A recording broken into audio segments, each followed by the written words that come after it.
Hello, everyone, and welcome to Police Off the Cuff, Real Crime Stories. I'm your host, retired NYPD Sergeant Bill Cannon, a 27-year veteran of the NYPD. So, folks, we have all heard now that the body of Robert Card, the shooter in the Lewiston, Maine active shooter case, a horrific tragedy. I'll put the pictures of the victims up on the screen. He was found last evening. And initially, they didn't give us many details other than that they found him dead from a self-inflicted gunshot wound. But many more facts and circumstances in regards to this case have come out. Many of them, or all of them perhaps, are disturbing. And ultimately, the only thing that is important right now are these 18 people that lost their lives and their families who are now grieving over this horrific incident, and how we as a people can prevent these future events from taking place. According to the New York Times, again, he was found dead on Friday night, ending a 2-day manhunt. Authorities said that he had legally purchased several guns in recent days. This was the deadliest shooting in America this year. And the man who did it, Robert Card, had paranoid beliefs that people were talking about him and he may have been hearing voices. He legally purchased guns, as I previously stated, some as recently as several days before the attack. And he may have previously visited the two businesses, a bar and a bowling alley, that he attacked on Wednesday evening. The attack sparked a 2-day manhunt that ended on Friday night when police found Robert Card dead in a trailer at a recycling plant in Lisbon, where he had once worked. Officials said he appeared to have shot himself, a self-inflicted gunshot wound. The revelation brought a sense of relief through Lewiston and neighboring towns where residents had been sheltering in place, and many businesses were shuttered. More details were provided about Robert Card on Saturday evening. On Saturday, the press conference that I'm going to show part of it in a little bit. He was an Army reservist, and he had grown up in Bowden, near Lewiston. There's paranoia and there's some conspiracy theorist piece, said Michael Sawchuk of the state's public safety department. He said the man felt like people were talking about him and may have been hearing voices. Mr. Card, carrying a semi-automatic rifle, began his attack at a bowling alley just before 7 p.m. on Wednesday, firing in the business where children and adults had been bowling just moments before. He fled the scene but continued his rampage at a bar about 4 miles away, leaving 18 people dead across both scenes and 13 people injured. Those who were killed ranged in age from 14 to 76, including a father and a son, people who were part of a deaf group of friends who were playing cornhole in the bar. So horrific situation. You know, in this country, we have what's been called active shooters. And we think immediately about the most famous ones, of course, Klebold and Harris in Littleton, Colorado, many, many years ago. And such that the procedures on how police respond to these incidents have changed over the years. No longer it wasn't even an option in this case, but in many cases, as in Columbine with Harris and Klebold, police waited outside as the carnage continued inside. This incident in its totality at two different locations took 14 minutes. And in 14 minutes, 18 people were dead or killed and 13 people injured. And at this point, we don't know the conditions of the 14 people who are injured. We just know that 18 people are deceased. The worst active shooting case in this state's history. And unfortunately, it's not the worst one in the United States history. We have others much worse. And after all of these incidents, there's always a lot of talk about mental health, gun control, the Second Amendment. And I think that what we have to pause right now is to let these families grieve and heal. You know, it's going to take a long, long time to heal. We heard certain politicians last night saying, "Oh, we have to allow them to. They now have closure because the shooter's dead." There's no closure right now. There's no closure. The only thing that these people, the families of these people that are on the screen right now, the only thing they're thinking about is they're thinking about grieving and healing and how do they move on from this day. There's no closure that the shooter is now dead. There is a hell of a lot of grieving. You know, having said that, I'm going to go to the press conference, which was over 2 hours ago. This is not breaking, but for many of you that are just tuning in right now, it may be, you may get some new information here, breaking information for you maybe, but not for everyone else. This was broadcast approximately 2 hours ago. State of Maine, thank you very much for joining us. As I stated yesterday in the afternoon conversation, for the consideration of the 4 death victims and their family, we are requesting that the ASL interpreter is in all frames for language access here in Maine and the U.S. They are grieving and have a right to know the latest information in ASL. Thank you for that. All right. We do appreciate your patience and your professionalism. I know you've been with us now for a few days away from your families, tucked in here with Lewiston, working with us. So we're going to go ahead and kind of focus again on the operational side of the house. It's intended that I'm your only speaker for this morning. I suppose if we do get some Q&A that somebody else I think can answer readily, we'll do that. And we'll do the best we can for you and for the state of Maine and the community here. So I do want to start right at 7:45 last night when Mr. Card was located deceased from a self-inflicted gunshot wound. And that did occur at the Maine Recycling Corporation. And that's at 61 Capitol Ave in Lisbon. And we're going to try to put that right up here on the screen. The audio visual is a little better than the chalkboard we had on day one. So this should show a map, a Google map location of where the Maine Recycling Corporation is located at. And I wanted to show this. This is the primary reason that we're late, because we were trying to get this switched over from Google Maps to something that you could utilize. So when you look at this, there's a triangle here. That stop right there. Yeah, exactly. That triangle is, in fact, the Maine Recycling Corporation.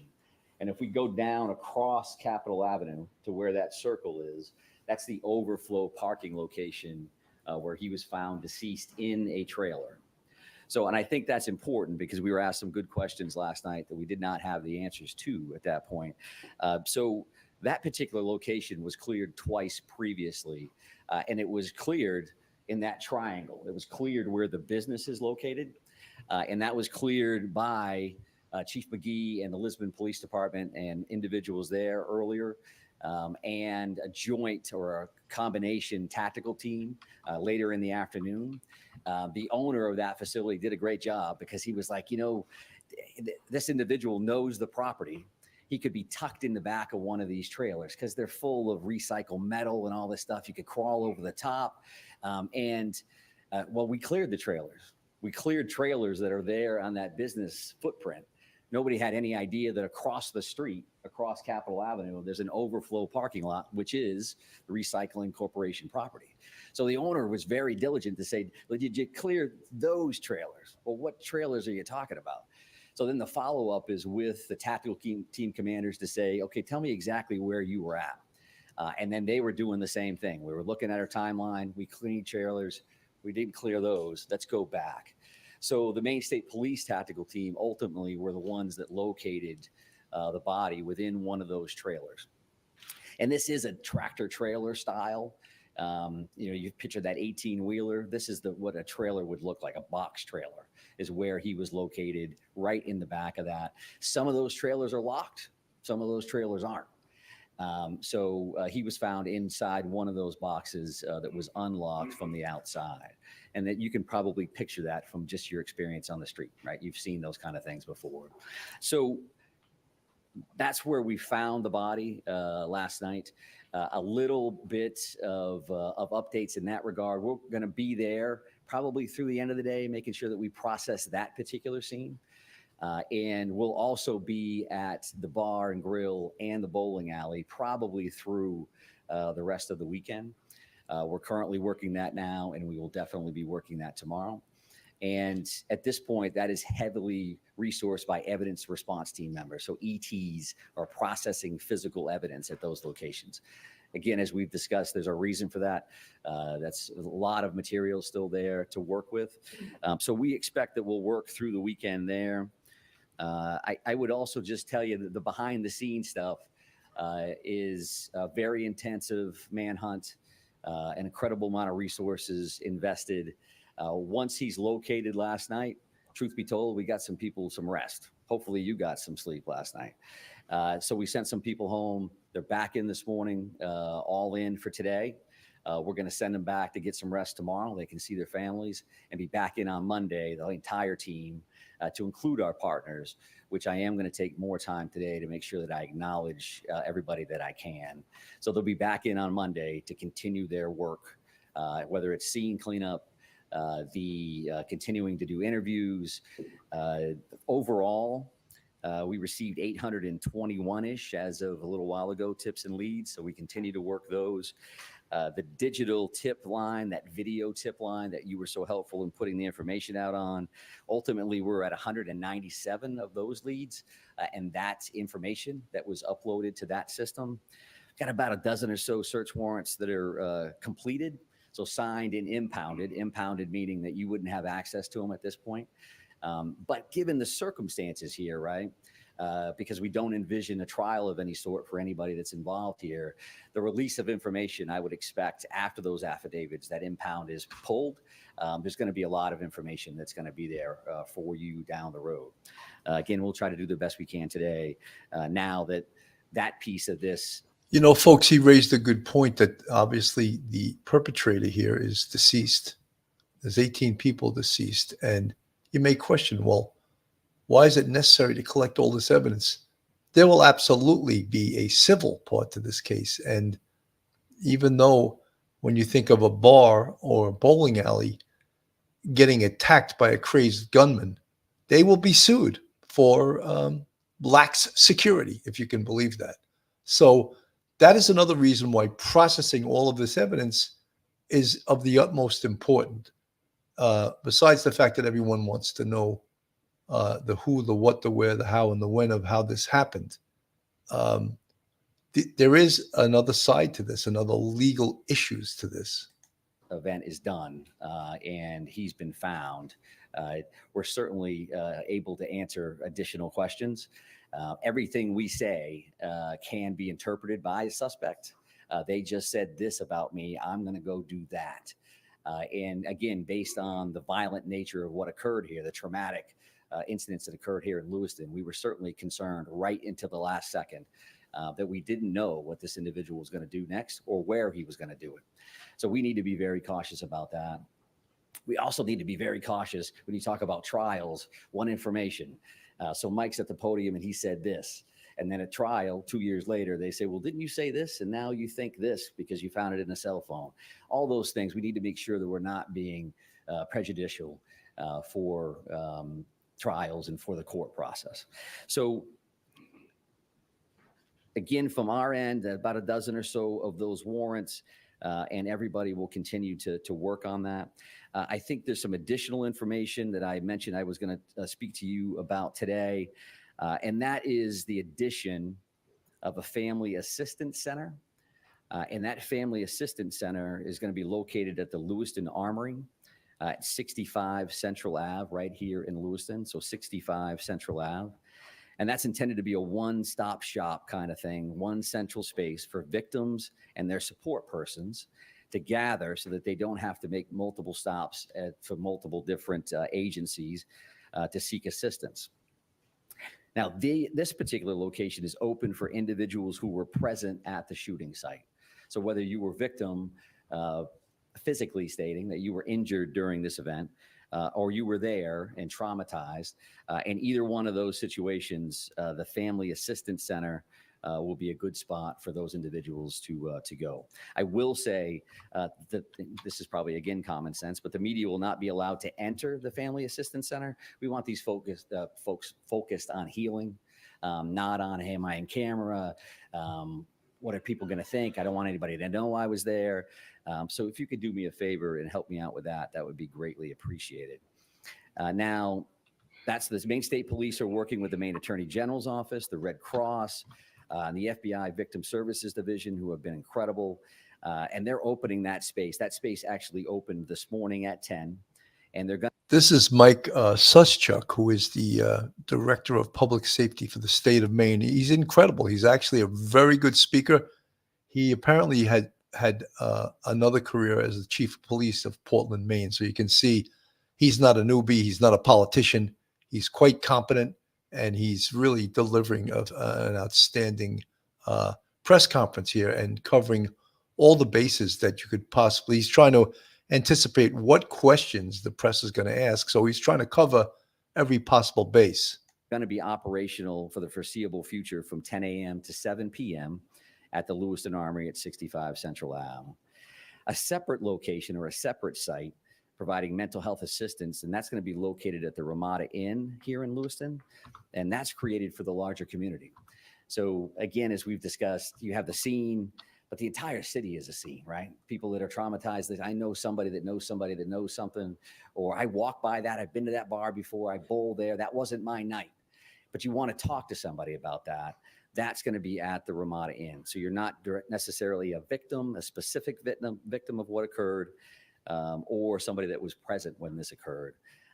And I mention that, and I mention that in this setting because as these things evolve, we have an investigation. And now this will slowly evolve over to a wellness and a resiliency conversation for the community and for the victims and others. And that's the information that we want to make sure that folks are getting so that they can receive the help that they need. I would also say that once we clear these scenes, and I want to make sure I acknowledge this individual, Mike Halloran, who's a retired law enforcement officer out of Mass, owns a trauma service cleanup company. And Mike gives us a shout and says, you know, when you clear those scenes, I'm willing to come up and donate the services of my company to clean all of these crime scenes, which, as you can imagine, or probably can't imagine, is an incredibly traumatic process to begin with. So we clear the scenes. We have all the evidence that we need. This company is going to come up, the Trauma Service Cleanup Company, with Mike Halloran. They'll do the cleanups, and then we'll release those locations back to the owners so that they're not forced to deal with that first thing when they walk back into something, their hopes and dreams. I always wanted to open a bar, and they're going to be surrounded by the chaos that would have occurred that evening. So that will be the next steps there. So that's probably early next week. I gave you a little bit of information reference to the detectives, the major crime units, and all of our federal partners that are working with us there. We will be transitioning from our current command post back to the Lewiston Police Department. As you might imagine, the parking lot was a little bit different today than it was yesterday, right? So our command post, the next big step for the incident management team is to kind of demobilize. I think when these things happen, the first piece is we don't have enough people to do the work we need to do. And then the second piece is we have so many people to do the work that we can do. How can we track them? How can we feed them? Where are they at, and are they safe? So we're going to be fully invested in the demobilization of that location and the personnel that are involved throughout today and into tomorrow. So I do want to touch on a couple other questions that have been asked along the way. And with clearance from our prosecutors and our detectives, we're certainly more comfortable answering now based on the current outcome of what happened last night. So one thing, there's been a number of completely legitimate questions about a note that was found in his residence. So this is a paper style note. I'm not going to read it to you verbatim, but what it is it's a note to a loved one and is saying that this is the passcode for my phone. This is the bank account numbers. And I wouldn't describe it as a explicit suicide note, but the tone and tenor was that the individual was not going to be around and wanted to make sure that this loved one had access to his phone and whatever was in his phone. We're working on that now to get into the phone. That's one of those search warrants. That's one of those very specialized skill set that our folks have. And then the bank codes to make sure that that happens. That's not uncommon in suicide situations. You get long loads, you get very set up scenarios, but that's something that you asked about. And I do appreciate that. And again, we can talk about that a little bit more now. There was a firearm found in the white Subaru station wagon. That was a long gun style. I don't not have the model. You could ask me, is that an AR-15 or is that a this? I don't know that. But I was asked yesterday specifically, did they find a gun? Did we find a gun in the car? And we did. And that was a long gun. And to my understanding, that was the only firearm that was found inside the car at that time. I would expect, again, based on the investigation and the outcome, that when these impounded affidavits are released, there'll be search warrant lists and they'll have all kinds of stuff. What did we find and how many of this and how many of that? So that'll be much more detailed. So did you find guns in the house? Did you find guns on him?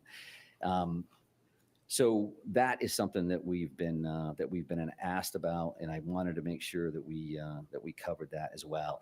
Another question that I've had some conversations around this morning. You know, if you talk about is there a motive here, right?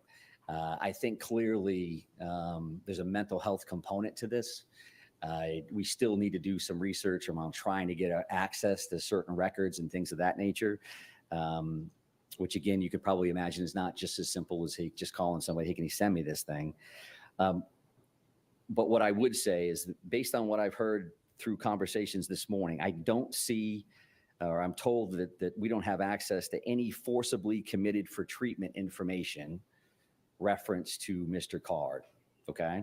So you can volunteer, as an example, to go to a facility and seek treatment for months on end. But if you're not forcibly committed to seek that treatment, and it's very specific to treatment, right? Not forcibly taken for an evaluation is completely different than treatment. So there are a lot of very specific criteria around firearms and are you a possessed person or prohibited person rather, and what that looks like. So in this scenario, we have not seen to this point, I have not seen to this point, that Mr. Card was forcibly committed for treatment.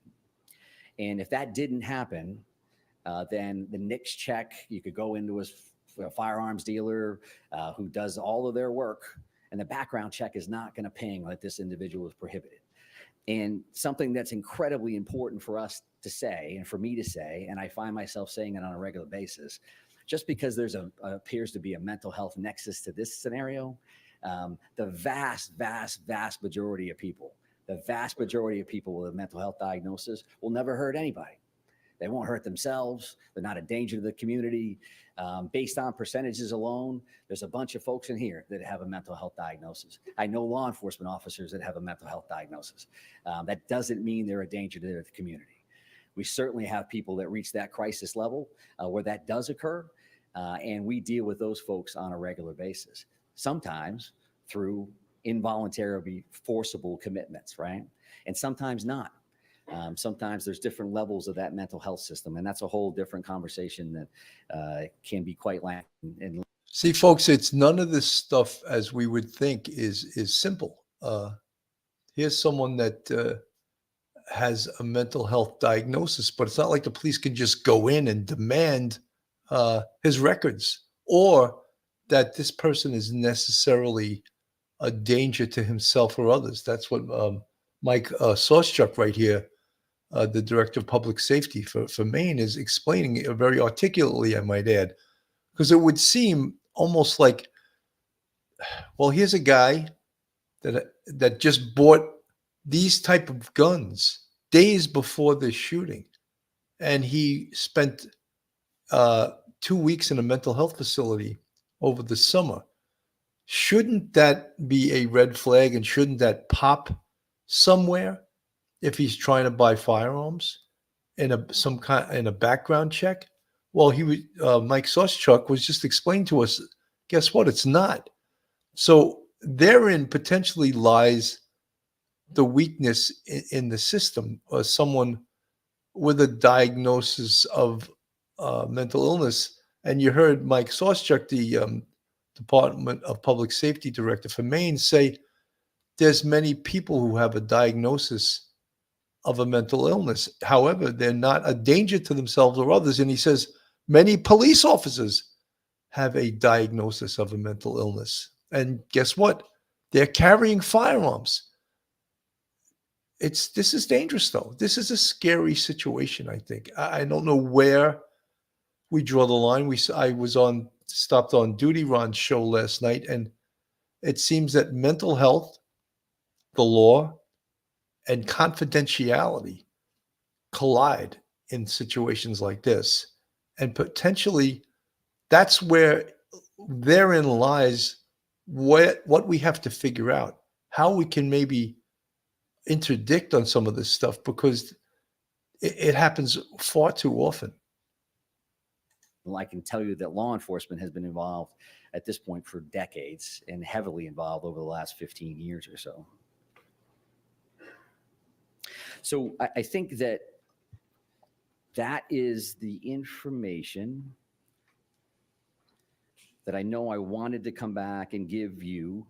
And I would also just say again that there's information that we think we can give lawfully and through our subject experts around prosecutions and all these other things. I may want to tell you something that I can't tell you. And that's just been the nature of the beast here along the way a little bit. I also want to mention this. It's a big deal. I was asked about cooperation of the family at one point. And this family has been incredibly cooperative with us. Truth be told, I think the first 3 people that called us to positively identify this individual based on the photos that were released were family members. And unfortunately, what happens in a scenario like this is that this happens, they're connected to this family, and that family has taken a great deal of grief, to include threats, people hanging out at their houses, and say, do they know it's their fault? Are they enabling? All of those things. Our investigation would have been incredibly, it would have been detrimental if they didn't come forward immediately to let us know who this individual was. And how difficult a decision is that to make when you've lost this many people? It's not that difficult, but you can imagine that my family member was involved in that traumatic event. And I want to let people know. So that they should be acknowledged in that. Again, I won't specify exactly who the family members were, but as a whole, we found them to be very, very cooperative.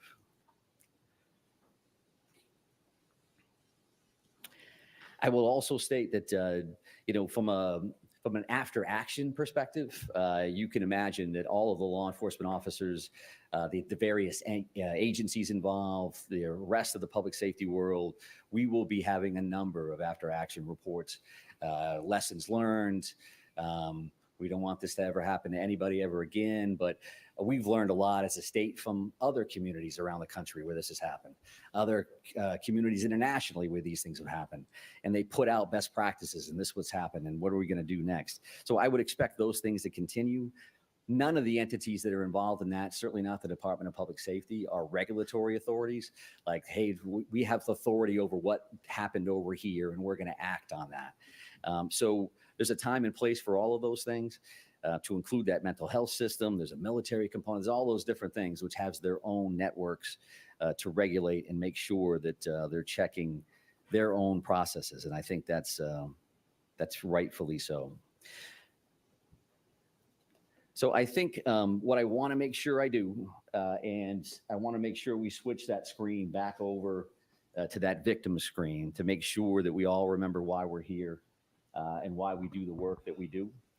And I also want to state that because I think when we leave here today, I'm not expecting future briefings or anything else. And I don't want to leave our partners out of this. I've discussed them every time we've talked.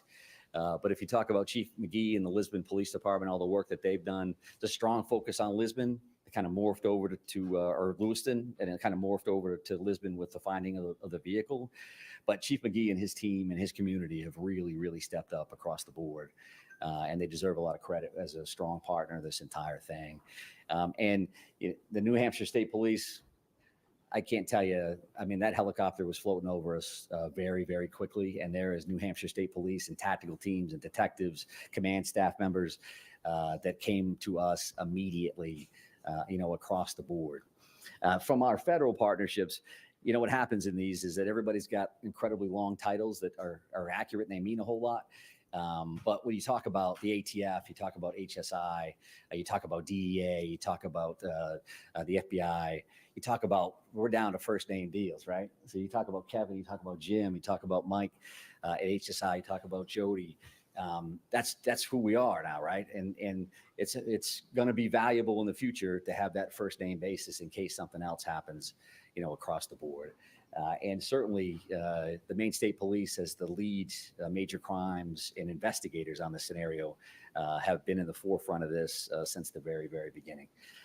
And, whether we have our elected officials here from various communities, we have IF&W, my fellow commissioner, Judy Camuso is here. Let's not forget that hunting is open today.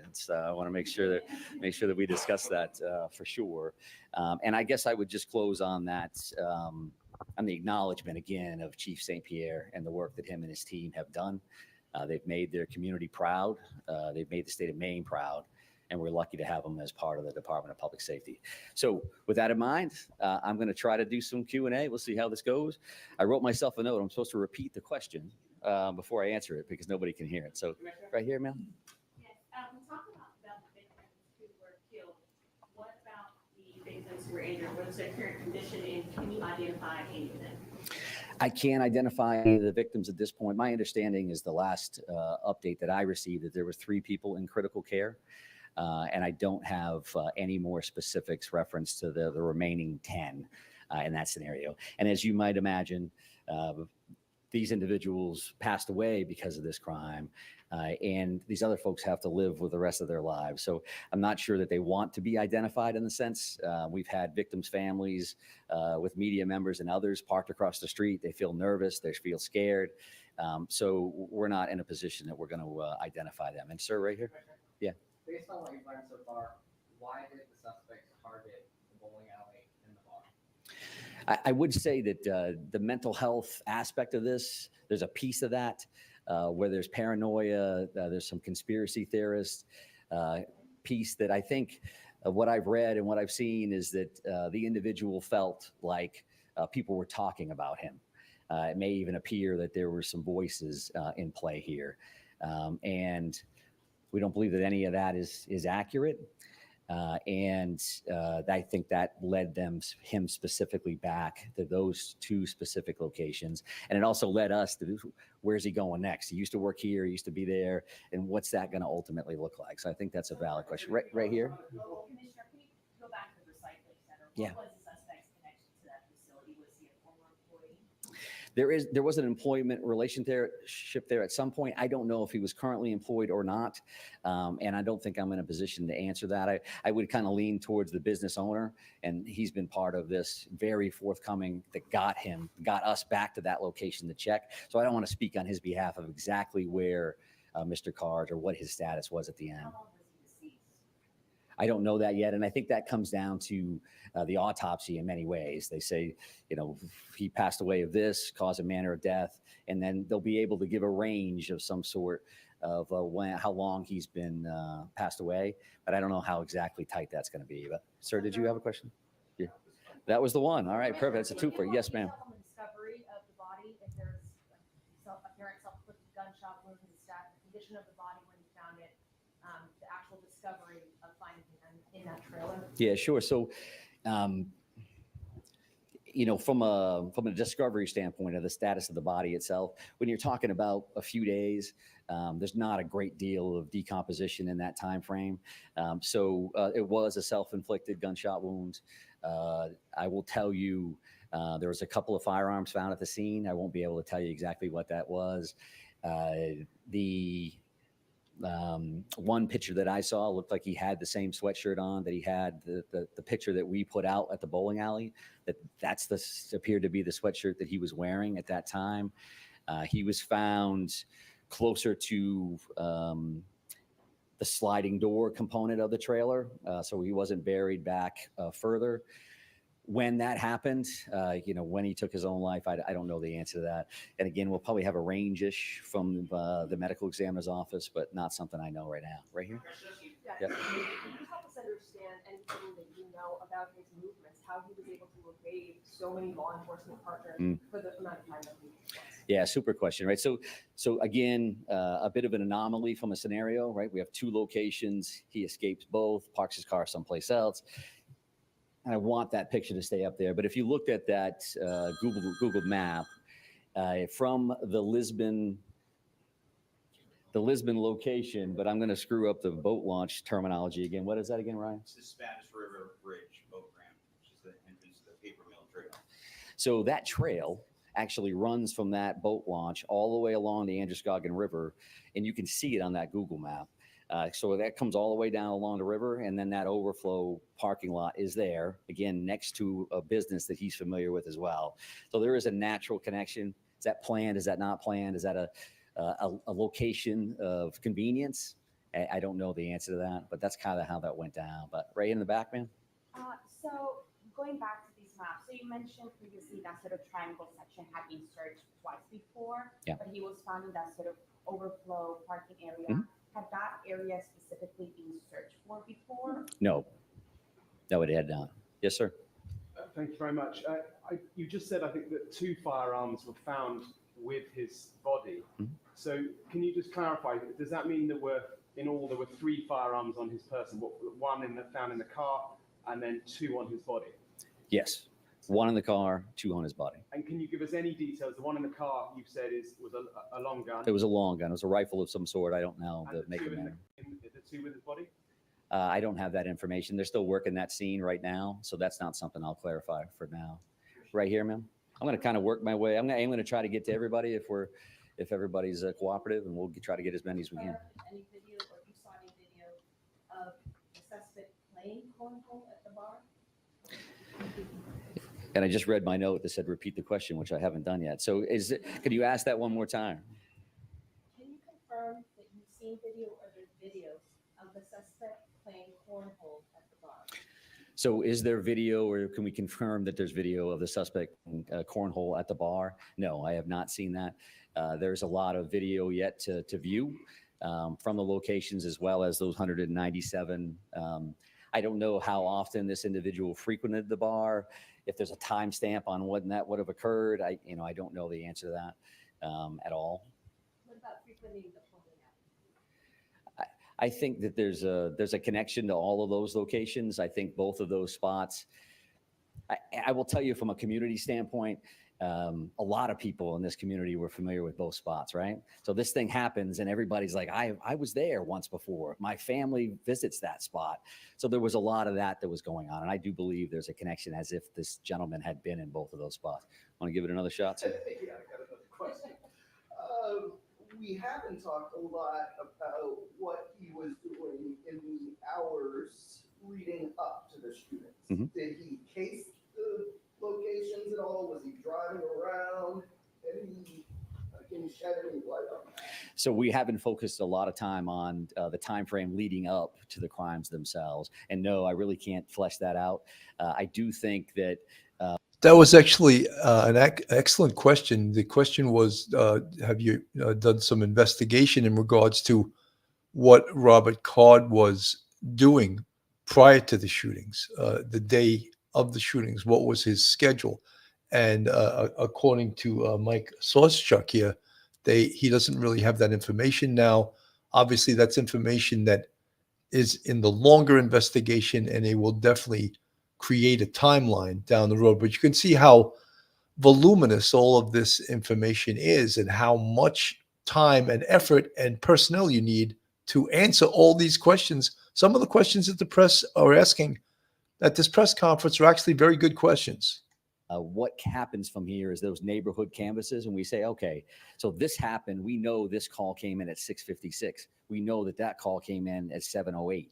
Can we follow that suspect vehicle, that white Subaru station wagon? Can we track that with video in 100 different locations?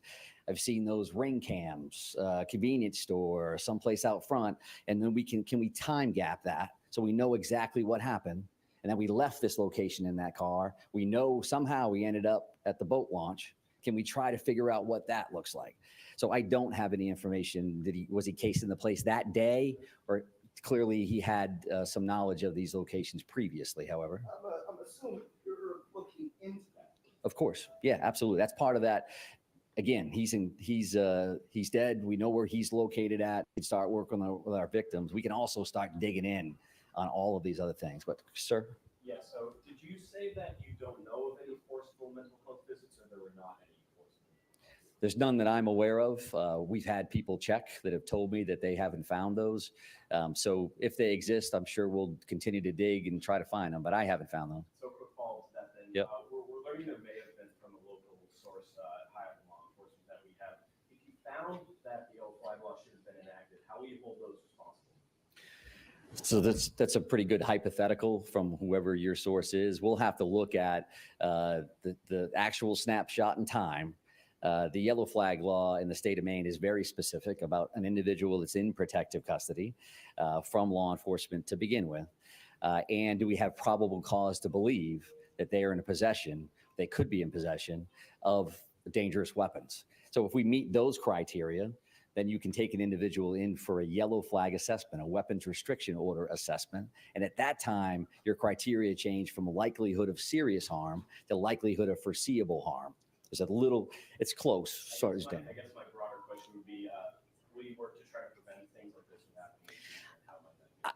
I would tell you that the weapons restriction order in Maine has been utilized 82 times to this point.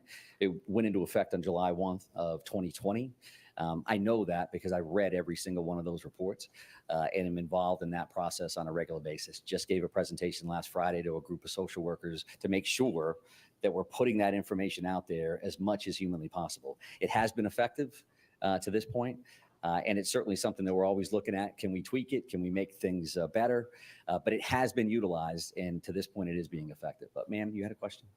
You talked a lot about the mental health component and being part of his motivation. Is there any other aspect that you can tell us about or possible motive that led to him targeting the bowling alley and then the bar? I think that what we know is we have a lot of work yet to do on phones and technology. Are we going to find a concrete motive that says this is what I'm going to do and this is why? At this point, we certainly know that there's a strong mental health cloud over this, what happened, the two tragic scenarios at both of those locations. We know that there's definitely a mental health nexus to that. Specifically, is there another reason? When you talking about paranoia, you're talking about individuals in crisis. There's a lot there. What was actually happening versus what they perceived to be happening. So all those things are definitely on our radar. But So this is Mike Sauschuk, who is the Director of Public Safety for the state of Maine. I think it's a pretty informed press conference. He's now answering pretty much all the questions from the press. But how did we get here from a law enforcement perspective? When you think about law enforcement going after a perpetrator such as this, who has high-powered weapons and has already killed 18 people, and they bravely go after this shooter. And to me, that's outstanding work. The bravery of law enforcement. I think that's who we really need to thank in this case. And I was happy with today's press conference this morning that there was no politicians that were up at the mic, because then they just start thanking each other again. So this guy, Mike Sauschuk, a former police chief of Portland, Maine, he's very knowledgeable. He's very articulate. He was anticipating a lot of the questions, and I think that's what you need. After all, now this is a community that is grieving now, and yesterday they used the term, closure, and again, there is no closure here. There's no closure. Yes, the perpetrator is dead, but there is no closure. Folks, this is Police Off the Cuff, real crime stories. If you like real crime, true crime, from a police perspective, then you're in the right place. And if you're not subscribed to us, go on our YouTube, hit that subscribe button, give us a thumbs up, and ring that bell. And if you want to contribute to us, we have a Patreon with 3 different levels. And we also have a YouTube channel membership with 5 different levels. You see the folks in the green font. They're part of our YouTube channel members, our friends, our family. I want to play this. This was on News Nation yesterday. They interviewed retired FBI agent Bobby Chacon, who is one of the best, I call them talking heads. He's one of the best talking heads. That's not him, that's Cuomo, but Cuomo will be off the screen in a second. Special agent who served as a tactical medic during the manhunt for Olympic Park bomber Eric Rudolph, among many other situations. Let me ask you, Bobby, thanks for coming on. Appreciate it. ABC News is reporting tonight that a suicide note was found at the home addressed to his son. What do you make of that? And how does the mental health piece fit into the strategy of the folks trying to catch him? Does it mean that he's less predictable? Does it mean that it can provide them with some, way to figure out what might be his next move? Or does it make him that much more unpredictable? I think it makes him that much more unpredictable because, throughout the day we hear people talking about, why would he do this? Why would he do that? And what we're trying to do is we're trying to ascribe rational thought to an irrational person. None of us can get inside his head because his head is working very differently than our heads work. And so if I was on scene, I would have mental health professionals in the command post with me, particularly, hopefully, someone that's treated this guy prior. And I know there's, doctor-patient privilege, but in certain circumstances that can be suspended. If we could get somebody that's treated this guy in the past in the command post to kind of advise us of what he might be thinking and how, because look, I knew tactics, but I didn't know, I was not a psychiatrist or a psychologist. So if you can have those mental health professionals, particularly somebody who knows this guy personally, that can really help in a situation like this when and if you actually come into contact with him, and when and if you can try to decide or predict where he's going. But overall, he's not ideologically driven, he's irrationally driven, and that makes him much more unpredictable on what he's going to do, when he's going to do it, how he's going to do it. These things usually resolve themselves quickly, either a suicide at the scene or suicide by cops shortly after. That hasn't happened in this case. So now we're going into a phase of this case where it's really unpredictable. All right, let me ask you about what we've been seeing in the last few hours at the family home there. We've seen the authorities now go back to the same home, same area at least, and presumably the same home twice, literally leaving and coming back. You've got to believe that someone gave them some sort of information that led them to go back, right? It's exactly what I was thinking. In fact, not only information, the first thing that jumped into my mind was one of his relatives may have been on the phone with him somehow, and they went to the house and they came back and said he's not there. And then the person turned around and said, no, he is there. Because why would you leave and then come back so quickly and so strongly? And so it seems to me that in the interim, when they left, as Alec was describing, when they left.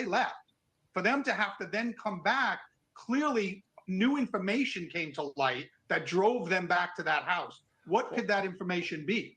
Thank you for watching. So, that was, of course, during the hunt for Robert Card. And I heard Bobby Chacon, former FBI agent Bobby Chacon, said, how could you get inside someone's head who is thinking irrationally? How can you predict what he's going to do? And in these active shooter cases, they usually end in two ways. The shooter's killed at the scene by the police, or the shooter commits suicide. And it did end that way. The shooter in this case committed suicide. He took himself out. And you wonder, one of the things that most of us will say is, well, why did he have to kill all these people? If he had an intention of committing suicide, why didn't he just do it? What was his mental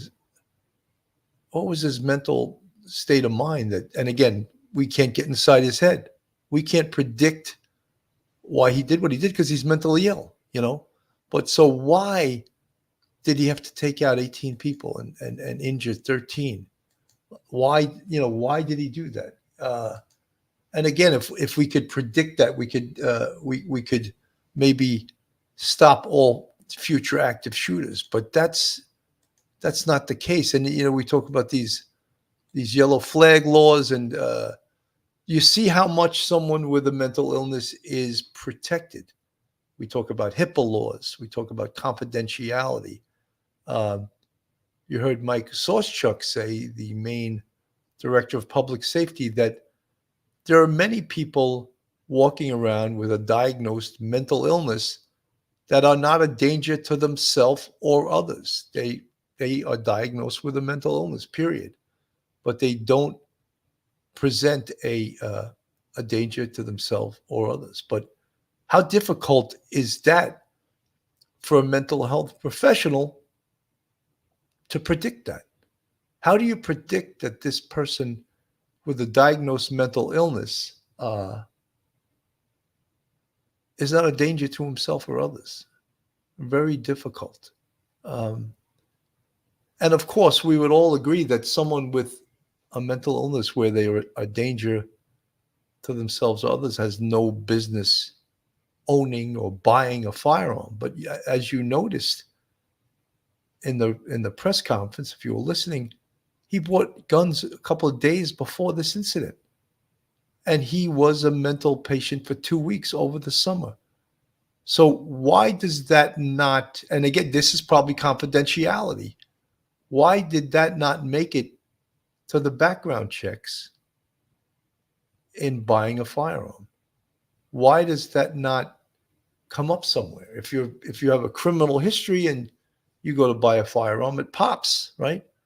But why doesn't mental illness necessarily pop? And look, so many of these incidents, the shooters turn out to have mental health issues. Although, something that is, I saw people or read people in the chat saying, a lot of people have mental health issues, and that's for sure. So that's why it's so difficult to discern the ones that are going to be a danger to themselves or others, and the ones that are just walking around and aren't going to hurt anyone. This is Ed Davis, who was the former police commissioner of the Boston Police Department during the Boston Marathon bombing. An articulate guy, a smart guy. I want to play a little bit what he said. Again, this is during or right after they found Robert Card from the self-inflicted gunshot wound. You're hearing here in this news conference to hear where this happened, not far from his car, near a rail trail, not far from where divers were today. Give us your sense of what you're hearing, what strikes you about the finality of what happened here and the investigation that led up to it. Well, the sense of relief among all the public officials and the community there is really telling as to how much of an impact this had on them. But I think back to the perpetrator, to the suspect, and what happened in his mind. And I think it's very interesting that he may have had mental health problems, but he was organized enough to have a plan. And the plan was that he was going to go to certain places, kill people, but before he did that, he wrote out a suicide note and left things like bank account numbers for his son and things like that. So he was thoughtful and rational in a deranged way. He then committed the crimes, went back to a place that he probably has some connection to, and ended his life, which is what he planned to do. And I think that's important to remember here. He had a plan, he executed that plan, and we need to keep that in mind to make sure that we intervene in cases like this as best we can, if it can even happen, considering all of the variables that are out there. Ed, this is Chris. On the other side of that equation, you talk about the plan that he had, that he executed. With law enforcement and searches like this, does the discovery of a note, a suicide note, which they found earlier in the search, change the strategy, the modus operandi, whatever it may be in a situation like this? Well, in some ways, they have to cover all the bases, Chris. So they'll continue to work on the possibility that he got out from underneath the perimeter and he was heading other places. They'll be looking at video on highways. They'll be looking at transactions of credit cards and cell phones and things like that.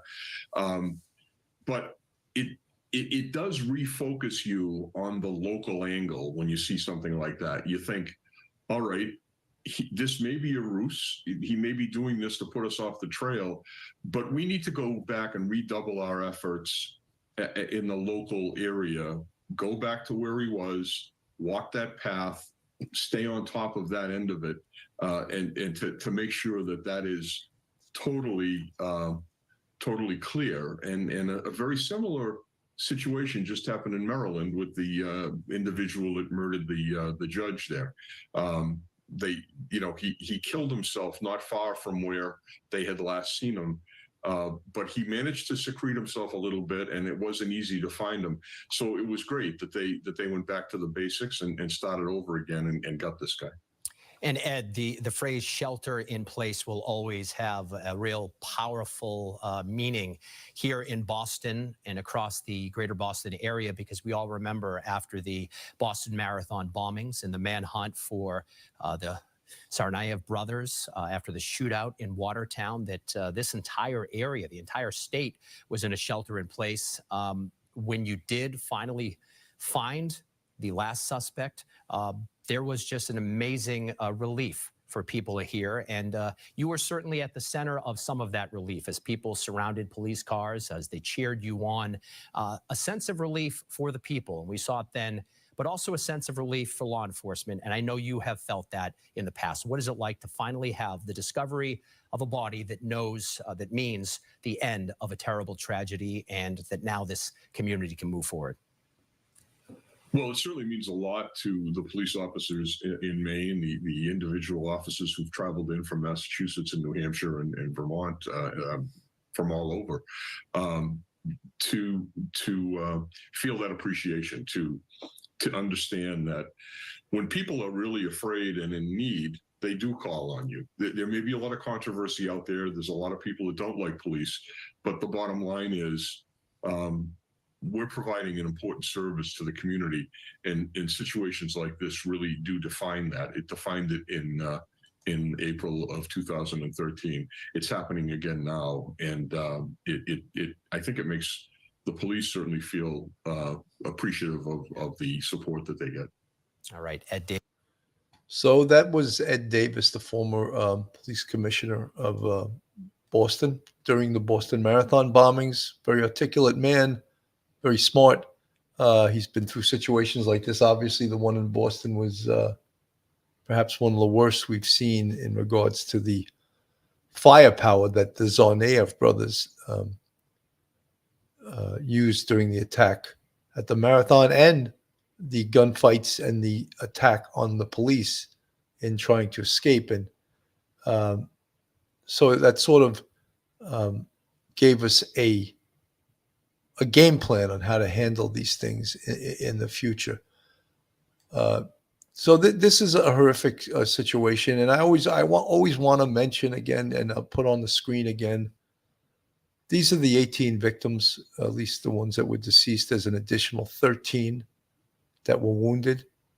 And we always have to keep sight of the fact that these 18 people lost their lives, and there's at least 18 families and extended families out there that are grieving right now. And the only thing we can really hope and pray for in this community is healing, is that they heal. And it's going to take a long time. There's no quick healing from something like this. But we can't use the word closure. There's not going to be any closure here, but there's going to be slow healing, and it's going to take a while. Folks, if you're looking for a great attorney in the New York City metropolitan area, then Joe Murray is your man. Joe's a retired NYPD police officer turned defense attorney. You can reach Joe on his cell at 718-514-3855 or email him at joe@jmurray-law.com or go on his website, jmurray-law.com. Joe is not only a fantastic defense attorney, but a huge supporter of the Police Off the Cuff podcast. So, folks, to recap, obviously, Robert Card was found deceased last evening of a self-inflicted gunshot wound. The number of people listed as deceased hasn't changed, 18. I put their pictures up on the screen numerous times during the show. Again, it's on the screen this minute. Those are the people that we really have to be concerned with, those people and their families. And there'll be a lot more investigation, a lot more reports coming out on this. You're going to hear a lot more from politicians trying to get their mileage out of this. But does something have to be done about these active shooters? Absolutely. Absolutely. There's no turning a blind eye to it. This is a concern for all of us. So, folks, I want to thank everyone for tuning in today. I came on a little bit later because I just wanted a few hours to pass before the press conference. We could digest it. So thank you so much for tuning in today. I'm Bill Cannon from Police Off the Cuff Real Crime Stories. Have a great day and be safe. One episode just ain't enough.